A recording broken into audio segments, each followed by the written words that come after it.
चलिए, मैं एक बार डॉक्टर साहब से बात करना चाहूंगा। डॉक्टर साहब, बड़ी बात आ रही है कि चुनौतियां नरेंद्र मोदी के सामने बहुत होंगी और ये चुनौतियां प्रारंभिक दौर में ही शुरू हो जाएंगी और इंटरनल और आउटर दोनों ही पोजीशन में ये रहेगी।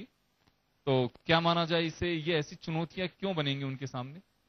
देखिए, जहां तक ज्योतिषीय दृष्टि है, भाजपा को सूर्य की महादशा में राहु है और सूर्य और राहु, सूर्य राज्य स्थान पर है, राहु पराक्रम स्थान पर है। जब राहु के साथ में मंगल भी है, शनि भी है और बृहस्पति भी है, तो तीन पापक ग्रह त्रिक स्थान में बैठे होते हैं तो बलवान होते हैं। एक शुभ ग्रह बृहस्पति वहां बीच में उनके अटका हुआ है। तो ऐसी स्थिति में जो कि त्रिक स्थान में पापक ग्रह बलवान होते हैं, इसलिए जो भाजपा की कुंडली है वो इतनी बलवान होगी कि कुछ परेशानियां जो आएंगी बृहस्पति की, तो जैसे कि तीन पापक ग्रहों के बीच एक शुभ ग्रह परेशान होता है, लेकिन वो परेशान होकर के कर कुछ नहीं सकता क्योंकि तीन पापक ग्रह होते हैं। तो वैसे ही राजनीति में, ये राजनीति एक ऐसी है कि राजनीति में कांटे से कांटा निकलता है।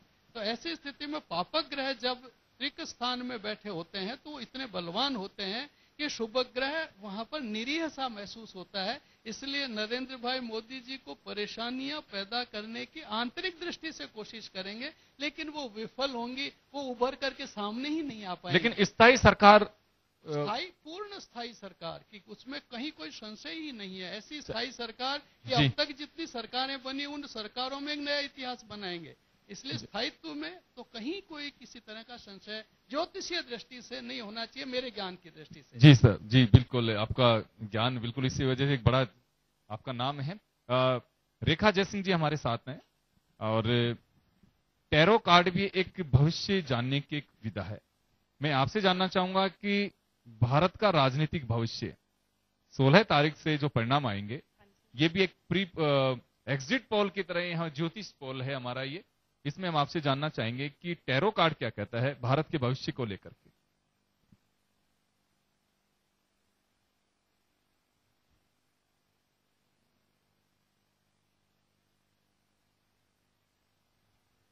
देखिए, मैंने पास्ट कार्ड भी निकाला, प्रेजेंट निकाला, फ्यूचर निकाला। और फ्यूचर जो कार्ड है, अगर हम इंडिया एस्पेक्ट में बात करते हैं तो हर्मिट है। हर्मिट मतलब कि जो दिशा दिखाने वाला है। तो हम ये कह रहे हैं कि जो अभी स्थिति है, जैसे कि सब ज्ञानी लोगों ने बोला है, इट्स वेरी क्लियर कि जो भी गवर्नमेंट आ रही है वो बहुत क्लियर उसमें रहेगी। और अगर हम बात करें, क्योंकि इस बार के जो इलेक्शन है वो खास करके इस जितना परसेंटेज बढ़ा है इस वक्त हमारा यहाँ पे इंडियन जो पब्लिक का पार्टिसिपेशन वोटिंग के अंदर जितना बढ़ा है, प्लस जितना लोगों के एक्सपेक्टेशंस हैं और जितना लोगों ने अपने आप को इसके अंदर लगा दिया है, उस हिसाब से जो कार्ड्स भी ये कह रहे हैं कि यस, जो भी गवर्नमेंट आएगी वो क्लियर है। और जो गवर्नमेंट आएगी वो हमें एग्जिट पोल में हमें रिजल्ट आ रहे हैं, ज्ञानी लोग बोल ही रहे हैं। तो मैं भाजपा के ही संदर्भ में बात कर रही हूँ। जी, दूसरी एक बात और मैं जानना चाहूंगा कि गवर्नमेंट स्थायी होगी या उसके सामने बाधाएं आएंगी? सर देखिए, बाधाओं की अगर मैं बात करूंगी तो डेफिनेटली बाधाएं ही आएंगी, क्योंकि कुछ ऐसे हैं कि कई बार तो पिछले हमारे को जब कहीं कुछ शुरुआत करनी होती है तो एक नींव जो फाउंडेशन दूसरे ने रखी हुई है, उसकी अगर हम इंटेलेक्चुअल तौर पे भी बात करते हैं तो वो जो चुनौतियां हैं वो सामना तो उनको करना ही पड़ेगा किसी भी तरह। बहुत सारी और समस्याएं भी होंगी जो विरोध ही करके गए। जो हम बात करें कि पास गवर्नमेंट जो भी छोड़ेगी, जब जाएगी, आधी तो समस्या वहीं से शुरू होंगी। और ऑलरेडी इतनी समस्या है कि वो कहीं ना कहीं उनको सामना तो चुनौतियों से भरा तो ये रहेगा ही। लेकिन गवर्नमेंट स्थायी होगी, ये माना जा सकता है? स्थायी होगी जी, गवर्नमेंट स्थायी होगी, एम्परर वाली होगी डेफिनेटली।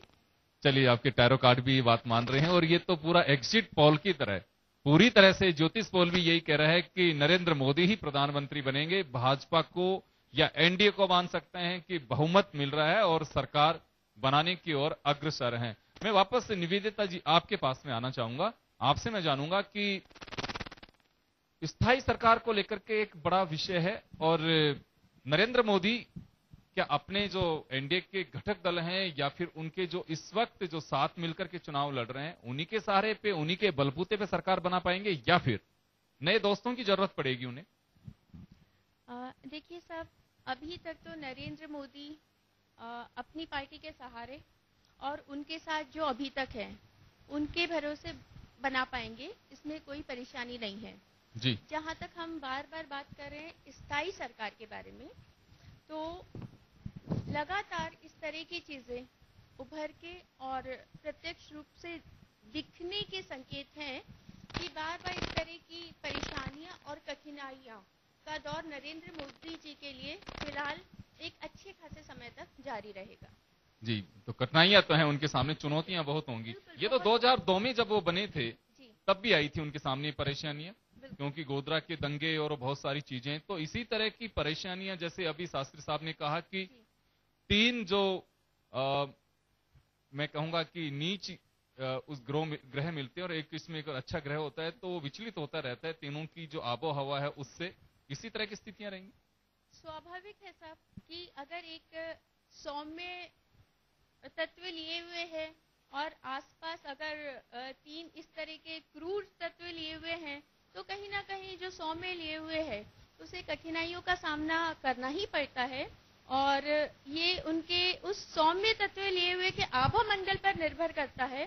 और सर्टेनली यहाँ जिस तरह का आभा मंडल नरेंद्र मोदी जी के आसपास है, वो कहीं ना कहीं उन्हें कठिनाइयों को ओवरकम करने के लिए हर प्रकार से सहायक है। जी, पुरुषोत्तम जी, मैं आपके पास में आना चाहूंगा और आपसे जानना चाहूंगा, 2002 में भी नरेंद्र मोदी की पोजीशन यही थी। जब वो आए, मुख्यमंत्री बने, लेकिन एक सफल मुख्यमंत्री की ओर हैं, इससे कोई इनकार नहीं कर सकता। और जो चीजें उनके सामने आ रही हैं, वो बाधाएं बहुत हैं। अभी जैसे शास्त्री साहब ने कहा, भारद्वाज जी ने भी कहा, आपने खुद ने भी कहा कि उन्हें लगातार कभी सीबीआई से, कभी कोर्ट से, कभी पुलिस से बहुत सारे चैलेंजेस को भी पार करना पड़ा। तो 2002 में जो पोजीशन थी वही क्या 2014 में दिखाई दे रही है उनकी? देखिए, ये बात बिल्कुल ठीक है कि 2000 में उनको, नरेंद्र भाई को, बुध और चंद्रमा व मंगल के प्रभाव से जो सफलता प्राप्त हुई थी, ठीक उसी प्रकार से यहाँ होगी। बात करें 2009 के लोकसभा चुनाव के, तो भारतीय जनमानस के पटल पर गहरी छाप छोड़ने वाले नरेंद्र भाई मोदी रहे।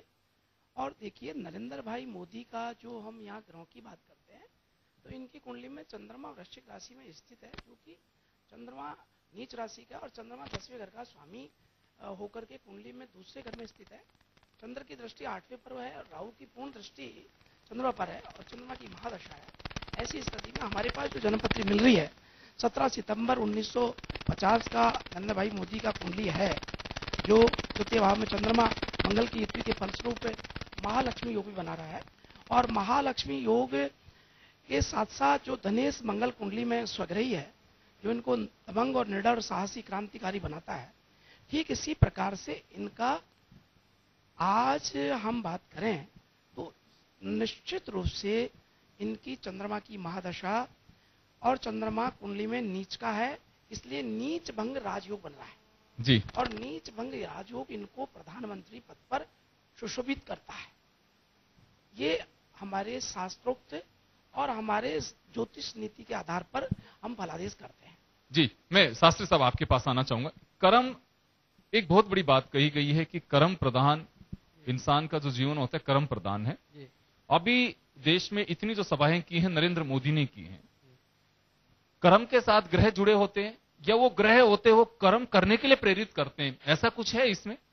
वैसे जैसा भाग्य होता है वैसे कर्म वैसे उसके साथ जुड़ जाते हैं। लोग आमतौर पर कहते हैं कर्म प्रधान, क्योंकि ज्योतिष कोई भाग्य प्रधान नहीं है, कर्म भाग्य का एक कारक है। तो वो जो कर्म जो आदमी कर रहा है वो भाग्य के आधार पे है वो सारा। जैसे मोदी जी जो कर्म किया है, ये उन देश के भाग्य ने मोदी जी को निमित्त बना करके कर्म कराया है, क्योंकि इस देश का भाग्य बदलने वाला है। और जब देश का भाग्य बदलने वाला है तो चारों तरफ जनता, क्योंकि जनता ही अपने आप, ये कर्म मोदी जी का नहीं है, मोदी जी तो एक प्रेरक के रूप में घूमे हैं, लेकिन आम जनता स्वयं ही अंतर मन से जैसे ग्रह योग होते हैं वैसी मनस्थिति बन जाती है। इसलिए भाग्य के अनुसार सबसे कर्म करा देती है, मोदी जी से ही नहीं। ये कर्म तो असली जनता ने किया है और जनता के कर्म का ही परिणाम कल आने वाला है। जी, तो कर्म जो है, कर्म एक बहुत बड़ी बात है, ये बहस का विषय है। कर्म जो है, प्याज 70 रुपए किलो बिके, पिछली सरकार के कर्म माना जा सकता है कि लोगों की थाली से दाल गायब हो चुकी है, ये कर्म माना जा सकता है? बेरोजगारी जिस तरह से बढ़ती जा रही है, ये कर्म हो सकता है? पूर्ववर्ती सरकार जाने के कर्म माने जा सकते हैं? देखिए, ये क्या भाग्य की बात होती है। जाको प्रभु दारुण दुख देही ताकि मति पहले हर लेही। जब प्रभु को दुख देना होता है, कष्ट देना होता है, या भाग्य में जिस तरह के योग आते हैं, तो मन परिस्थितियां वैसी बन जाती हैं। कोई भी सरकार, चाहे हम अभी मोदी जी की सरकार के लिए कह रहे हैं, लेकिन कभी भी कांग्रेस सरकार भी ये नहीं चाहती होगी कि उसकी जनता को महंगा प्याज मिले या महंगाई बढ़े। लेकिन परिस्थितियां जब उसकी दशा खराब होती है, तो परिस्थितियां ऐसी बन जाती हैं कि चाहते हुए भी वो वैसा नहीं कर सकते। लेकिन कर्म तो वहां पे भी लगी रहा है, क्योंकि कर्म वो क्या भाग्य प्रधान है, क्योंकि भाग्य ही उसका बिगड़ने वाला है। कई सारे ऐसे कार्य होते चले गए जो उसके प्रतिकूल होते चले गए कांग्रेस के, और उनके जो यूपीए घटक दल हैं उनके विपरीत होते चले गए। और इसीलिए फिर वो उसको हम कर्म करने में तो उन्होंने भी कोई कमी नहीं रखी, कर्म तो वो भी खूब कर रहे थे, लेकिन भाग्य चूंकि उनका ठीक नहीं है, इसलिए उनके कर्म उनके भाग्य के लिए विपरीत पड़ गए। और जो कर्म, जब से मोदी जी का भाग्य और इस देश का भाग्य एक अलग दिशा को जाने वाला है, इसलिए जो मोदी जी का जो कर्म है और आम जनता का जो कर्म है, वो एक विशेष फल देने वाला है, जो कल उसका परिणाम आने वाला है। तो भाग्य प्रधान कर्म के साथ होता है, क्योंकि जैसे गीता में कहा ना, कर्मण्यवाधिकारस्ते मां फलेषु कदाचन, है कि कर्म पर तो हमारे राइट्स होते हैं, लेकिन रिजल्ट्स पर हमारे राइट्स नहीं होते हैं।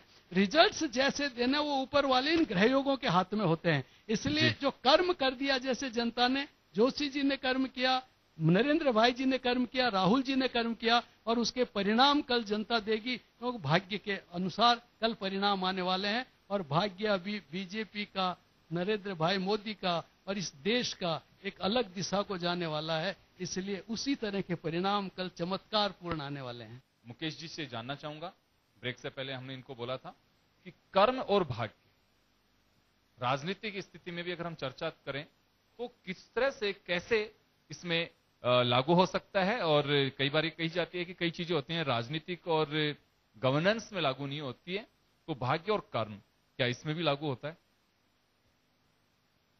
जी बिल्कुल, आप अगर देखेंगे, जी बिल्कुल, अगर आप देखेंगे कि पिछले दिनों हमने देखा कि बृहस्पति अपनी उच्च राशि की ओर जा रहा था। 2002 में भी ये स्थिति थी, जब बीजेपी की सरकार आने को थी, उससे पहले उच्चगामी बृहस्पति जब उच्च राशियों की तरफ बढ़ रहा था तो बीजेपी की सरकार थी। 91 में भी ये स्थिति थी जब बीजेपी सबसे बड़े गेन की तरफ बढ़ रही थी। 77 में भी देश ने बदलाव देखा। होता क्या है कि जब जब बृहस्पति अपनी उच्च राशि की ओर आता है तो ये जो सैफ्रॉन कलर है इसको ताकत मिलती है और ये सत्ता की ओर बढ़ता हुआ नजर आता है। लेकिन जब जब शनि उच्च या नीच राशि की ओर जाता है तो कांग्रेस को ताकत मिलती है। ये सर्वहारा की ताकत और धर्म प्रधान लोगों की ताकत का एक बहुत स्पष्ट अगर आकलन देखना हो तो इन दो ग्रहों से इस देश की जन्मपत्री में बहुत ही साफ तौर पर आकलन किया जा सकता है। थोड़ा भी अगर परिश्रम किया जाए तो ये सितारे दिखाते हैं कि आने वाले दिनों के अंदर कौन मजबूत हो रहा है, किसको ताकत मिल रही है। ये ईश्वरीय है, तो कर्म भी उस तरह के हो जाते हैं, धर्म की तरफ आकर्षित लोग हो जाते हैं या किसी एक खास उसकी तरफ। आप देख रहे हैं कि सारे विश्लेषक कह रहे हैं क्या कहीं ऐसा हुआ है कि इस बार किसी एक खास वर्ग ने किसी खास एक पार्टी को ज्यादा वोट कर दिया हो। युवाओं की जहां तक बात करें, उन्होंने एक आइकॉन अपना चुन लिया हो और एक लंबा पोल उनकी तरफ ही कर दिया हो। तो ये सारी चीजें ऐसी हैं कि जिनके आधार पर हम कह सकते हैं कि कर्म, सितारे और भाग्य, ये तीनों मिलकर के एक दूसरे का एक बैलेंसिंग पावर इनके पास में है, जो हमें प्रेरणा देते हैं, हमारी व्यवस्था को, हमारे मन को, हमारे विश्वास को प्रबल करते हैं और उसी तरफ हम चल पड़ते हैं।